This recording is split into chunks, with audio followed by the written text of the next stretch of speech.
Hamas की नई शर्त से यह समझा जा सकता है कि उसका कमांडर इब्राहिम हामिद उसके लिए कितनी अहमियत रखता है, क्योंकि 7 अक्टूबर को इजराइल पर हमले के बाद हमास ने इजराइल से बंधक बनाए गए लोगों को छोड़ने के बदले पहले 5000 फिलिस्तीनी कैदियों को रिहा करने की मांग रखी थी,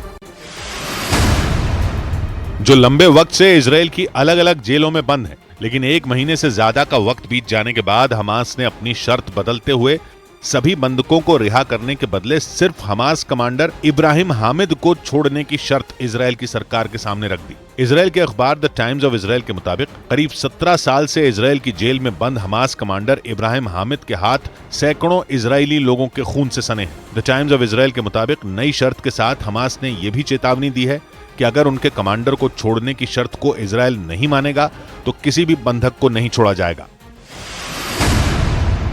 इब्राहिम हामिद से कम हमास को कुछ भी मंजूर नहीं। 2006 में गिरफ्तार किए जाने से पहले इब्राहिम हामिद ने इजराइल के सीने पर इतने जख्म दिए हैं जिन्हें कोई भी इजरायली कभी भी बुला नहीं सकेगा। आरोप है कि फिलिस्तीन की आजादी की लड़ाई के नाम पर हमास के कमांडर इब्राहिम हामिद ने पूरे इजराइल में कत्लेआम मचा दिया था, और इसी वजह से इजराइल की खुफिया एजेंसी मोसाद और वहां की सेना की हिट लिस्ट में उसका नाम सबसे टॉप पर पहुंच गया था। इब्राहिम हामिद के बारे में कहा जाता है कि वो मानव बम यानी आत्मघाती हमलावर तैयार करने में माहिर है। इजराइल के अखबार द टाइम्स ऑफ इजराइल के मुताबिक 1980 में इब्राहिम हामिद को हमास के मिलिट्री विंग अल कसाम ब्रिगेड का कमांडर बनाया गया था और वेस्ट बैंक की जिम्मेदारी दी गई थी। उसे बम बनाने और आत्मघाती हमलावर तैयार करने में महारत हासिल थी। हमले की साजिश रचने के आरोप में उसे गिरफ्तार किया गया, लेकिन 2001 में उसे जेल से रिहा करना पड़ा। द टाइम्स ऑफ इजराइल के मुताबिक जेल से रिहाई के बाद इब्राहिम हामिद ने इजराइल को दुनिया के नक्शे से खत्म करने की कसम खाई। इजराइल के खिलाफ आत्मघाती हमलावरों की एक ऐसी फौज तैयार कर दी थी जो उसके एक इशारे पर तबाही मचाने के लिए तैयार थी। इजराइल के अखबार द टाइम्स ऑफ इजराइल के मुताबिक उसके तैयार किए गए आत्मघाती हमलावरों ने इजराइल के अलग अलग शहरों में कई बड़े धमाकों को अंजाम दिया था, जिनमें सैकड़ों मासूम इजरायली नागरिकों की जान चली गई थी। द टाइम्स ऑफ इजराइल के मुताबिक इब्राहिम हामिद के इशारे पर 2001 में यरूशलेम में एक सरकारी इमारत पर आत्मघाती हमला हुआ था, जिसमें 10 लोग मारे गए थे। यरूशलेम में ही 2002 और 2003 में भी 2 बड़े आत्मघाती हमलों में 18 इजरायली नागरिकों की जान चली गई थी। और तब इन सभी आत्मघाती हमलों का आरोप हमास के कमांडर इब्राहिम हामिद पर ही लगा था, जिसके बाद इजराइल की सेना और खुफिया एजेंसी मोसाद की आंखों में वो कील की तरह चुभने लगा। 23 मई 2006 को वेस्ट बैंक में एक ऑपरेशन के बाद हमास के इस सबसे खूंखार कमांडर को गिरफ्तार कर लिया गया और जेल में बंद कर दिया गया था। तब से वो इजराइल की अलग अलग जेलों में कैद है। 2012 में इजराइल की मिलिट्री कोर्ट ने इब्राहिम हामिद को 46 इजरायली नागरिकों की हत्या के मामले में दोषी मानते हुए आजीवन कैद की सजा सुनाई थी, क्योंकि इजराइल में हुए आत्मघाती हमलों के पीछे उसका हाथ होने के सबूत इजराइल की खुफिया एजेंसी मोसाद ने कोर्ट के सामने पेश किए थे। उस वक्त इजराइल की कोर्ट ने 46 लोगों की मौत और करीब 500 लोगों के घायल होने के मामले में इब्राहिम हामिद को दोषी करार दिया था। और करीब 17 सालों से जेल में बंद इब्राहिम हामिद एक बार फिर से चर्चा में है, क्योंकि उसके बदले हमास 240 बंधकों को एक साथ रिहा करने को तैयार हो गया। इजराइल की मीडिया ने तो इब्राहिम हामिद को हमास कमांडर और 7 अक्टूबर के हमले के मास्टरमाइंड मोहम्मद दईफ और यहिया सिनवार से भी खूंखार बताया। न्यूज एजेंसी रॉयटर्स के मुताबिक इजराइल को इस बात का डर है कि जेल से रिहा होने के बाद इब्राहिम हामिद फिर से इजराइल के खिलाफ बड़ी साजिश रच सकता है, क्योंकि इब्राहिम हामिद हमास का वो कमांडर है जिसने जेल में रहते हुए भी इजराइल की सरकार की नाक में दम कर दिया था। आरोप है कि इसी साल मई महीने में इजराइल की जेलों में भड़की हिंसा के दौरान जेल के अंदर उसने फिलिस्तीन के कैदियों की अगुवाई भी की थी, और इसका ट्रेलर गाजा में हमास के ठिकानों पर हो रही बमबारी में भी दिखता है। बंधकों की तलाश में जुटी इजराइल की सेना का दावा है कि बहुत जल्द हमास के ठिकानों को तबाह करके सभी बंधकों को गाजा से छुड़ा लिया जाएगा, चाहे हमास ने उन्हें पाताल में ही क्यों न छिपा रखा हो। द टाइम्स ऑफ इजराइल के मुताबिक इससे पहले हमास ने इजराइल की जेलों में बंद 5000 से ज्यादा कैदियों को छोड़ने की शर्त इजराइल के सामने रखी थी, लेकिन इजराइल की सरकार ने उनकी उस शर्त पर भी किसी भी तरह की कोई प्रतिक्रिया नहीं दी थी। और इजराइल की नेतन्याहू सरकार ने शर्त मानने के बजाय गाजा पर हमले करके बंधकों को हमास के चंगुल से छुड़ाने का फैसला किया था। हालांकि 1 महीने से ज्यादा का वक्त हो जाने के बाद भी इजराइल के अगवा किए गए लोगों का पता नहीं चल सका है, और इसीलिए इजराइल हमास की शर्त को अनदेखा करके दिन रात भुलाकर बंधकों की तलाश में जुटा है। इजराइल के अखबार द टाइम्स ऑफ इजराइल के मुताबिक नेतन्याहू ने साफ कर दिया है कि इजरायली सेना और खुफिया एजेंसी मोसाद हमास के आगे घुटने नहीं टेकने वाली। और इसका ट्रेलर गाजा में हमास के ठिकानों पर हो रही बमबारी में भी दिखता है। बंधकों की तलाश में जुटी इजराइल की सेना का दावा है कि बहुत जल्द हमास के ठिकानों को तबाह करके सभी बंधकों को गाजा से छुड़ा लिया जाएगा, चाहे हमास ने उन्हें पाताल में ही क्यों न छिपा रखा हो। द टाइम्स ऑफ इजराइल के मुताबिक इससे पहले हमास ने इजराइल की जेलों में बंद 5000 से ज्यादा कैदियों को छोड़ने की शर्त इजराइल के सामने रखी थी, लेकिन इजराइल की सरकार ने उनकी उस शर्त पर भी किसी भी तरह की कोई प्रतिक्रिया नहीं दी थी। और इजराइल की नेतन्याहू सरकार ने शर्त मानने के बजाय गाजा पर हमले करके बंधकों को हमास के चंगुल से छुड़ाने का फैसला किया था। हालांकि 1 महीने से ज्यादा का वक्त हो जाने के बाद भी इजराइल के अगवा किए गए लोगों का पता नहीं चल सका है। गाजा में हमास ने सुरंगों का ऐसा जाल बिछा रखा है जो किसी भूल भुलैया से कम नहीं है, और दावा किया जा रहा है कि सुरंगों की उसी भूल भुलैया में 240 बंधकों को कैद करके रखा गया। अमेरिकी न्यूज चैनल CNN के मुताबिक हमास लंबे वक्त से इजराइल के आम लोगों को बंधक बनाकर अपने साथियों को छुड़ाने का प्लान बना रहा था,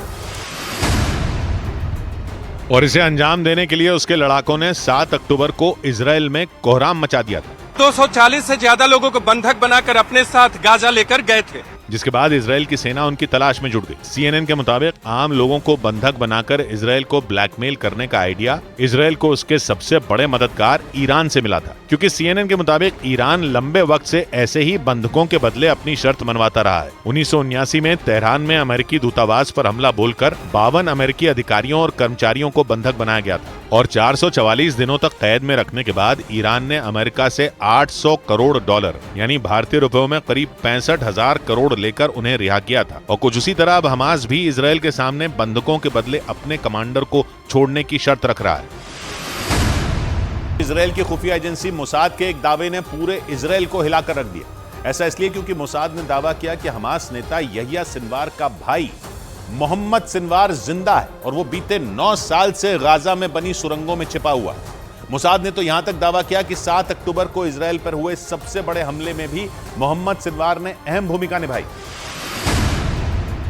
और हमास के लड़ाकों को इजराइल में घुसने, हमला करने और लोगों को बंधक बनाने की ट्रेनिंग खुद मोहम्मद सिनवार नहीं दी थी, जबकि 9 साल पहले 2014 में इजराइल की सेना ने एक ऑपरेशन में उसे मार गिराने का दावा किया था। उस वक्त खून से लथपथ मोहम्मद सिनवार की बिस्तर पर लेटे हुए एक तस्वीर भी सामने आई थी, और दावा किया गया था कि इजरायली सेना की स्ट्राइक में वो बुरी तरह घायल हो गया, जिससे उसकी मौत हो गई। जिसके बाद बीते 9 साल से मोहम्मद सिनवार को कहीं देखा नहीं गया था। लेकिन अब खुद इजराइल की खुफिया एजेंसी ने दावा किया कि यहिया सिनवार के बाद हमास का दूसरा सबसे खूंखार और बड़ा चेहरा मोहम्मद सिनवार जिंदा है और गाजा के पाताल लोक में छिपा है, जिसकी तलाश में इजराइल की सेना के साथ मोसाद के एजेंट दिन रात जुटे हुए हैं, क्योंकि इजराइल के खिलाफ अपने भाई यहिया सिनवार के साथ मिलकर उसने ऐसी साजिश को अंजाम दिया था जिससे पूरी दुनिया दहल गई। यानी जिस मोहम्मद सिनवार को इजराइल ने 9 साल तक मरा हुआ माना था, उसी ने पूरी प्लानिंग के साथ इजराइल पर इतिहास के सबसे बड़े हमले को अंजाम दिया। इजराइल के मीडिया के मुताबिक यहिया सिनवार का भाई मोहम्मद सिनवार हमास के कमांडर मोहम्मद दईफ का बेहद करीबी है। मोहम्मद सिनवार 1991 में हमास के मिलिट्री विंग अल कसाम ब्रिगेड में शामिल हुआ था। आतंकी घटनाओं में शामिल होने के आरोप में उसे फिलिस्तीन में गिरफ्तार किया गया था, लेकिन 3 साल सजा काटने के बाद वो जेल तोड़कर भाग निकला था। और इजराइल की मीडिया के मुताबिक 90 के दशक में मोहम्मद दईफ के साथ मिलकर उसने इजराइल में कई बड़े आत्मघाती हमलों को अंजाम दिया था, जिसमें सैकड़ों इजरायली नागरिक मारे गए थे, जिसके बाद वो हमास का एक बड़ा चेहरा बन गया। इजराइल के मीडिया के मुताबिक 2014 तक इजराइल पर हुए हर छोटे बड़े हमले में मोहम्मद सिनवार का नाम ही सामने आता था, लेकिन 2014 में उसके ठिकाने पर इजराइल की सेना ने हमला कर दिया था। इजराइल के मीडिया के मुताबिक 2011 में यहिया सिनवार की जेल से रिहाई के दौरान उसके भाई मोहम्मद सिनवार ने अहम भूमिका निभाई थी। 2011 में कैदियों की अदला बदली में इजराइल ने यहिया सिनवार को रिहा कर दिया था। यानी हमास का ये कमांडर अपने भाई के लिए किसी ढाल की तरह हर मौके पर खड़ा रहा। इजराइल के रक्षा मंत्रालय के मुताबिक 2014 के बाद गाजा की सुरंगों में छिपकर मोहम्मद सिनवार ने इजरायली नागरिकों के अपहरण की कई घटनाओं को अपने लड़ाकों के जरिए अंजाम दिलवाया। इजराइल ने दावा किया कि उसने गाजा में हमास की कमर तोड़कर रख दी और उसके ज्यादातर हिस्सों पर कब्जा कर लिया, जिनमें गाजा में मौजूद हमास की संसद भी शामिल है, जिस पर 2007 में हमास ने कब्जा कर लिया। लेकिन गाजा में भीषण जंग के 39वें दिन इजराइल ने हमास को ऐसा झटका देने का दावा किया कि पूरी बाजी ही पलट सकती है, क्योंकि इजराइल की सेना ने एक तस्वीर जारी की और दावा किया कि उसने गाजा में हमास की संसद पर कब्जा कर लिया। तस्वीर में इजराइल के सैनिक संसद में बैठे दिखे और वहाँ इजराइल का झंडा भी नजर आया और इजराइल के सैनिक स्पीकर की चेयर पर बैठे दिखे। जिसके बाद इजराइल की सेना ने ऐलान किया कि उसने गाजा के ज्यादातर हिस्सों को अपने कब्जे में ले लिया। यानी इजराइल ने गाजा में हमास की रीढ़ की हड्डी तोड़ने का दावा किया। इजराइल की सेना गाजा में घुस चुकी है और हमास की अल कसाम ब्रिगेड से दो हाथ कर रही है। इसी भयंकर जंग के बीच इजराइल ने गाजा में बड़ी जीत का दावा कर डाला, क्योंकि इजराइल की सेना का हमास की संसद में घुसना कोई मामूली बात नहीं है, क्योंकि इससे संकेत मिलने लगे कि इजराइल की सेना गाजा में हमास के लड़ाकों पर भारी पड़ रही है। कम से कम इजराइल की सरकार ने तो यही दावा किया, क्योंकि जैसे ही इजराइल की सेना की हमास की संसद में घुसने की तस्वीर आई, इजराइल के रक्षा मंत्री योआव गलांत ने टेलीविजन पर संदेश जारी कर दिया और बयान दिया कि उत्तरी गाजा के ज्यादातर हिस्सों पर इजराइल की सेना का कब्जा हो चुका है और हमास के लड़ाके उत्तरी गाजा से दक्षिणी गाजा की ओर भाग रहे हैं। यही नहीं, इजराइल के रक्षा मंत्री योआव गलांत ने बयान दिया कि हमास ने गाजा पट्टी पर 16 साल बाद नियंत्रण खो दिया है। उन्होंने दावा किया कि हमास के लड़ाके दक्षिणी गाजा में पनाह ले रहे हैं और गाजा के आम लोग हमास के ठिकानों को लूट रहे हैं, क्योंकि गाजा के आम लोगों को हमास पर भरोसा नहीं रहा। जिसका मतलब ये हुआ कि इजराइल ने हमास को गाजा में सबसे बड़ी चोट पहुंचाने का दावा किया, क्योंकि इस बार उसने हमास की संसद छीनने का दावा कर दिया। यानी 16 साल पहले गाजा पट्टी की जिस असेंबली पर हमास के लड़ाकों ने कब्जा किया था, उसे इजराइल की सेना ने उससे छीन लिया, जिसे गाजा में इजराइल का जीत की ओर बढ़ने का संकेत माना गया। कि इजराइल ने जंग के 39वें दिन हमास को सबसे बड़ी चोट पहुंचाई। इस बार उसने वो जगह हमास से छीन ली जहां से हमास गाजा पट्टी के लोगों पर शासन कर रहा था। इससे पहले इजराइल ने हमास के कई कमांड सेंटर उड़ाने का दावा भी किया और वहां के अस्पतालों पर धुआंधार बमबारी की और चुन चुनकर हमास के सैकड़ों ठिकानों को उड़ा डाला। जंग के 39वें दिन भी इजराइल ने हमास के ठिकानों की बर्बादी का सिलसिला जारी रखा। अस्पताल हो या स्कूल, मस्जिद हो या रिहायशी इलाके, इजराइल ने हर उस जगह पर बम बरसाए जहां उसे हमास का ठिकाना होने का शक था। लेकिन उसने उत्तरी गाजा में हमास की संसद पर बम नहीं बरसाए, बल्कि उस पर कब्जा किया। उसके सैनिक न केवल वहां की संसद में घुसे, बल्कि उन्होंने वहां इजराइल का झंडा भी फहरा दिया और इसीलिए इसे गाजा में हमास को मिली सबसे बड़ी चोट कहा जा रहा है, क्योंकि संसद छीनने का मतलब है कि हमास के हाथ से गाजा पट्टी की सत्ता छिन जाना, जिससे हमास की रातों की नींद उड़ सकती है। क्योंकि भले ही इजराइल हमास को आतंकी संगठन कहता हो, लेकिन फिलिस्तीन की सरकार ऐसा नहीं कहती और इसीलिए फिलिस्तीन की सरकार की नाक के नीचे हमास के लड़ाके गाजा पट्टी में सरकार चलाते रहे। यही नहीं, इजराइल के हमले के बाद उन्होंने वहां की सत्ता में होने की वजह से इजराइल को घेरना भी शुरू कर दिया था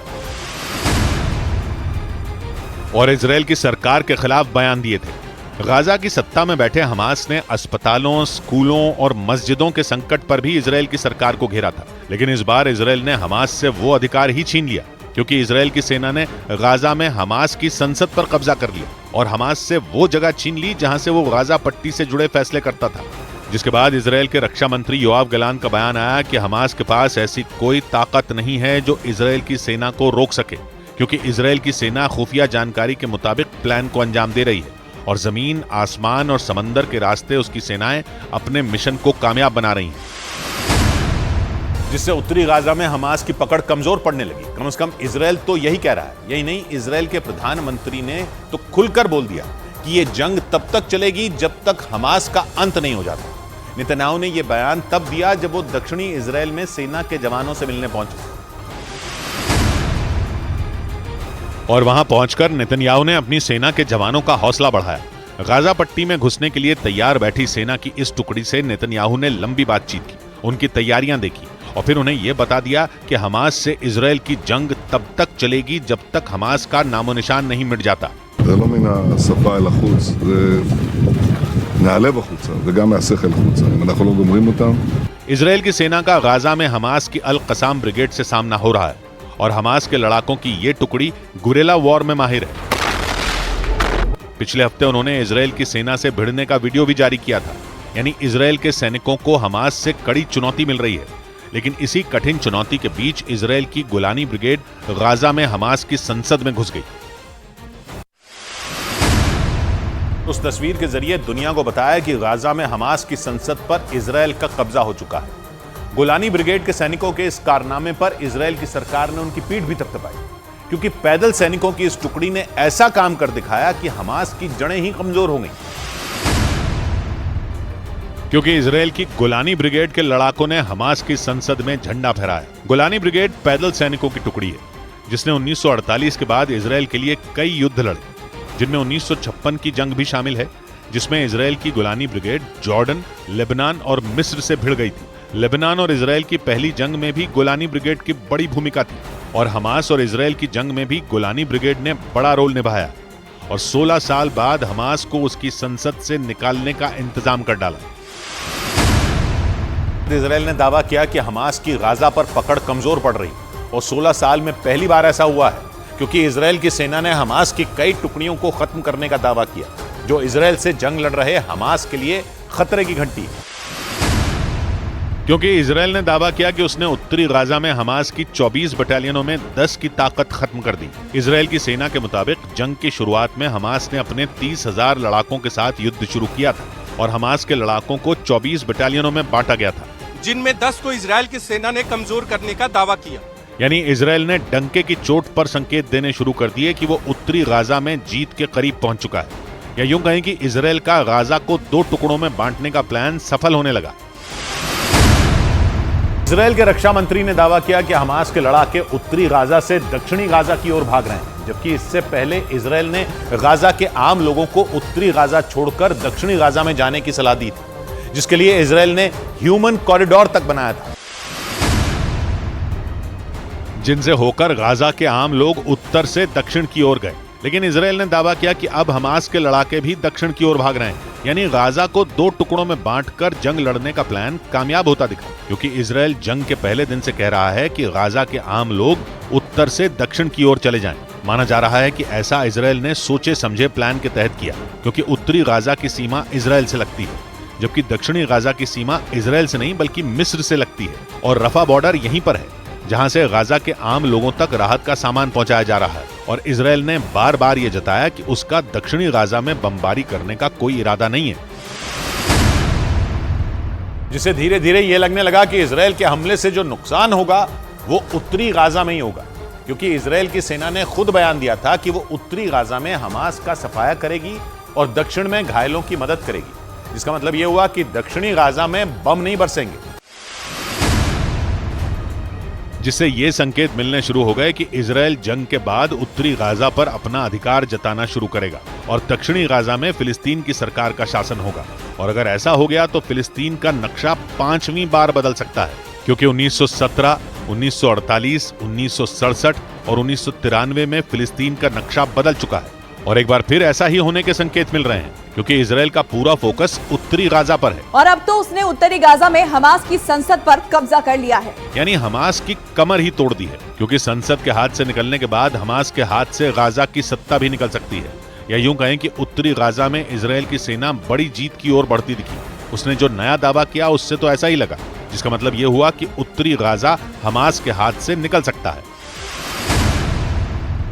शिफा अस्पताल की तरह इजरायल के निशाने पर गाजा के कई दूसरे अस्पताल भी हैं, क्योंकि जंग की शुरुआत से ही इजरायल ये आरोप लगा रहा है कि हमास ने गाजा के अस्पतालों के नीचे अपने कमांड सेंटर बना रखे हैं और अपने इस दावे के समर्थन में इजरायल ने इससे जुड़े कुछ वीडियो भी जारी किए। लेकिन अस्पतालों पर हमला करने की वजह से इजरायल दुनिया के कई देशों के निशाने पर आ चुका है। हालांकि इजरायल अपनी बात पर अड़ा रहा कि हमास गाजा पट्टी के अस्पतालों को अपने फायदे के लिए इस्तेमाल कर रहा है। इजरायल ये दावा करता है कि हमास के ज्यादातर कमांड सेंटर गाजा के अस्पतालों के नीचे बनी सुरंगों में ही मौजूद हैं। अपने इस दावे को पुख्ता करने के लिए इजरायल की सेना ने पहली बार एक वीडियो जारी किया। इसके जरिए एक बार फिर आरोप लगाया गया कि हमास के लड़ाके अस्पतालों की आड़ में आतंक की फैक्ट्री चला रहे हैं। This kind of gear is a gear for a major fight. Israel की सेना ने उत्तरी गाजा में अपने सैन्य ऑपरेशन के दौरान जो वीडियो जारी किया वो रंतीसी अस्पताल का बताया गया, जहां सिर्फ बच्चों का ही इलाज किया जाता है। लेकिन इजरायल का दावा है कि ये अस्पताल सिर्फ कहने के लिए है, क्योंकि वहां हमास का बहुत बड़ा ठिकाना था। इजरायल की सेना जब उस अस्पताल के बेसमेंट में पहुंची तो उसे वहां हथियारों का बड़ा जखीरा मिला। वहां इस तरह के कुछ और भी कमरे मिले जिनमें बड़ी संख्या में हथियार रखे गए थे।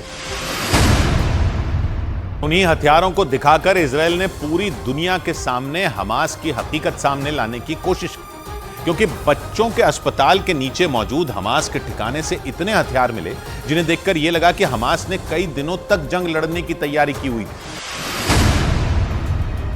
जिसके लिए उसने अस्पताल के नीचे एक अलग दुनिया बना रखी थी। इजराइल की सेना के मुताबिक हमास के लड़ाके हमला करने के बाद इन्हीं सुरंगों में छिप जाते थे, क्योंकि उन सुरंगों को इस तरह से बनाया गया था कि बम या मिसाइलों के वार से भी उन्हें कोई नुकसान नहीं पहुंच सकता था। यही नहीं, हमास के लड़ाके इस फिराक में थे कि इजराइल की सेना दूसरे देशों के दबाव में आकर अस्पतालों पर हमला नहीं करेगी, जिससे वो लंबे वक्त तक वहां छिपे रह सकते थे। लेकिन नेतन्याहू के सैनिकों ने उनके इस प्लान पर पानी फेर दिया और इसके अलावा इजरायली सैनिकों को रंतीसी अस्पताल के नीचे कुछ मोटरसाइकिलें भी मिली। दावा किया गया कि इन्हीं मोटरसाइकिलों के जरिए हमास के लड़ाके 7 अक्टूबर वाले दिन इजराइल के अलग अलग शहरों में दाखिल हुए थे, जहां उन्होंने भयंकर खूनी खेल खेला था। इजराइल के मुताबिक वहां से लौटकर लड़ाकों ने अपनी मोटरसाइकिलें इन्हीं सुरंगों में छिपा दी थी कि दुनिया को उनकी असलियत का पता न चल सके। लेकिन इजराइल की सेना जब उत्तरी गाजा के रंतीसी अस्पताल में पहुंची तो उसके होश उड़ गए, क्योंकि वहां हमास ने हथियारों का गोदाम बना रखा था। उन हथियारों को देखकर कोई भी यकीन नहीं कर सकता था कि बच्चों के अस्पताल के नीचे गोला बारूद और खतरनाक हथियार छिपाकर रखे गए थे। यही नहीं, इजराइल की सेना को वहां से आत्मघाती हमला करने में इस्तेमाल होने वाली कई जैकेट भी मिली। दावा किया गया कि उन जैकेट के जरिए हमास के लड़ाके इजरायली सेना पर आत्मघाती हमला करने वाले थे। इसके अलावा वहां से ग्रेनेड और बड़ी संख्या में दूसरे हथियार भी बरामद किए गए। हालांकि इजराइल के मुताबिक उसके सैनिकों के वहां पहुंचने से पहले ही हमास के लड़ाके वहां से भाग चुके थे। दावा है कि रंतीसी की तरह ही उत्तरी गाजा के कई दूसरे अस्पताल भी हमास के हथियारों से भरे हैं। यही वजह है कि इजराइल लगातार गाजा के अस्पतालों को निशाना बना रहा है। उत्तरी गाजा के सबसे बड़े शिफा अस्पताल पर तो पिछले कई दिनों से भीषण बमबारी हो रही है, क्योंकि इजराइल की फौज शिफा अस्पताल में बड़ा ऑपरेशन चला रही है। पिछले कई दिनों से इस अस्पताल को घेर कर खड़ी इजरायली सेना लगातार हमले कर रही है। एक दिन पहले ही उसने शिफा अस्पताल पर बम बरसाकर हमास के खूंखार कमांडर अहमद सय्याम को ढेर करने का दावा किया। अहमद सय्याम पर आरोप था कि उसने अपनी और अपने लड़ाकों की जान बचाने के लिए करीब 1000 लोगों को बंधक बनाकर रखा था। शिफा अस्पताल में इजराइल एक दिन पहले यह कार्रवाई कर ही रहा था कि गाजा के अल-कुद्स अस्पताल में भी उसकी सेना पर हमला हो गया। हालांकि जवाबी कार्रवाई में इजराइल ने हमास के 21 लड़ाकों को मार गिराने का दावा कर दिया। और इजराइल के मुताबिक इन्हीं कारणों से उसके निशाने पर गाजा के सभी अस्पताल हैं, क्योंकि हमास ने उनके नीचे ठिकाने बनाकर अपने लड़ाकों को बचाने की पूरी तैयारी की हुई है। हालांकि इजराइल पर अस्पतालों को निशाना न बनाने को लेकर अंतर्राष्ट्रीय दबाव बढ़ता जा रहा है, लेकिन नेतन्याहू कई बार ये साफ कर चुके हैं कि उनका अभियान हमास के सफाये तक जारी रहेगा। इजराइल की उस मुहिम में अमेरिका ने एक बार फिर उसका साथ देने का भरोसा जताया। अमेरिकी न्यूज चैनल CNN के मुताबिक अमेरिकी खुफिया एजेंसियां भी ये मान रही हैं कि गाजा के अस्पतालों के नीचे हमास ने कई कमांड सेंटर बना रखे हैं, जहां से इजरायली सेना पर लगातार हमला किया जा रहा है। अमेरिकी न्यूज चैनल CNN के मुताबिक इजराइल के इस दावे पर अमेरिकी खुफिया एजेंसियों ने भी मोहर लगा दी। दावा है कि अमेरिका ने भी यह मान लिया है कि हमास अस्पतालों की आड़ में जंग लड़ रहा है। यही नहीं, दावा तो यह भी है कि अमेरिका ने शिफा अस्पताल को भी हमास का कमांड सेंटर बताया। इस बीच अमेरिकी राष्ट्रपति बाइडेन ने यह मांग की कि गाजा के अस्पतालों में भर्ती मरीजों की जान खतरे में ना पड़े। उन्होंने इजराइल से अपील की कि वो मरीजों की सुरक्षा पर आंच न आने दे। और बाइडेन ने उम्मीद जताई कि इजराइल अपने सैन्य ऑपरेशन से आम नागरिकों को दूर रखेगा, यानी वो निर्दोष लोगों की जान बचाते हुए हमास के लड़ाकों का सफाया करेगा। असल में अमेरिका इजराइल की मदद करने के साथ ही अपने उन नागरिकों की सुरक्षा को लेकर भी चिंतित है जो 7 अक्टूबर के बाद से ही हमास के कब्जे में है। हमास ने इजराइल के उस दावे को ही नकार दिया जिसमें शिफा अस्पताल को हमास का कमांड सेंटर बताया गया। हमास ने तो इजराइल पर शिफा अस्पताल के मुद्दे पर पूरी दुनिया के सामने झूठ बोलने का आरोप लगाया। उसके मुताबिक इजराइल ऐसा इसलिए कर रहा है ताकि उसके फैलाए झूठ पर भरोसा करके फिलिस्तीन के लोग भी हमास के खिलाफ हो जाएं। हमास ने यह दावा भी किया कि उसकी तरफ से कई बार कई अंतर्राष्ट्रीय संस्थाओं से शिफा अस्पताल का दौरा करने की अपील भी की गई, लेकिन किसी भी संस्था की तरफ से कोई जवाब नहीं आया।